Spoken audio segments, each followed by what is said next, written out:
دوسری بات یہ معلوم ہوئی کہ جب آدمی گناہ کرتا ہے اور وہ یہ سمجھتا ہے کہ ارد گرد کوئی نہیں ہے، تو ارد گرد دیوار تو ہوتی ہے نا، ماحول دیکھ رہا ہوتا ہے آپ کو۔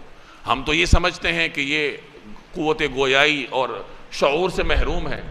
اب وہاں ایک چھوٹا بچہ پنگوڑے میں ہے، اب زلیخا نے یہی سمجھا ہوگا کہ اس بچے کو کیا پتا، لیکن یہ تمام مخلوقات اللہ کی ہیں، اور اللہ نے ان کو اتنا شعور دے رکھا ہے کہ وہ اپنے رب کو پہچانتی ہیں، اور جب اللہ انہیں حکم دے گا تو اللہ کے حکم پر وہ گواہی بھی دیں گے۔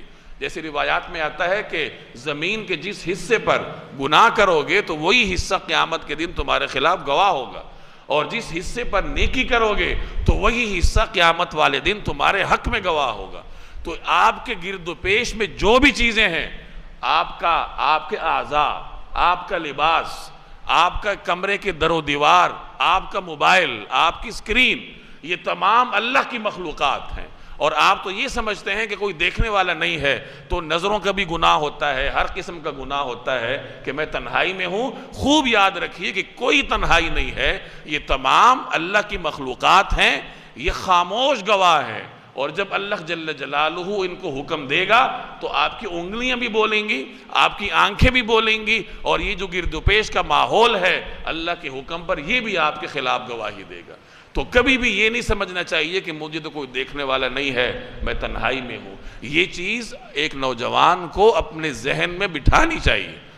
آج کل نوجوان کے لیے گناہ کرنا بہت آسان ہے کہ موبائل کی اسکرین ہے، انٹرنیٹ ہے، اور دنیا جہان کی شیطانیت تک، دجالیت تک اس کی رسائی ہے۔ بس ایک انگلی مارنی ہے اور دنیا کی ہر دجالیت اور ہر شیطانیت اس کے سامنے آئے گی۔ تو جب تک ایک نوجوان اپنے دل و دماغ میں یہ نہیں بٹھائے گا کہ جس انگلی سے میں کلک کر رہا ہوں، یہی انگلی قیامت والے دن میرے خلاف کیا ہوگی، گواہ ہوگی۔ اگر میرا والد مجھے دیکھنے والا نہیں ہے، اللہ تو دیکھنے والا ہے، گرد و پیش میں کوئی اور دیکھنے والا نہیں ہے، میرے اعضاء تو ہیں، جن آنکھوں سے میں دیکھ رہا ہوں، یہی آنکھیں قیامت کے دن میرے خلاف گواہ بنیں گی۔ یہ موبائل گواہ بنے گا، یہ ماحول گواہ بنے گا، یہ فضا گواہ بنے گی۔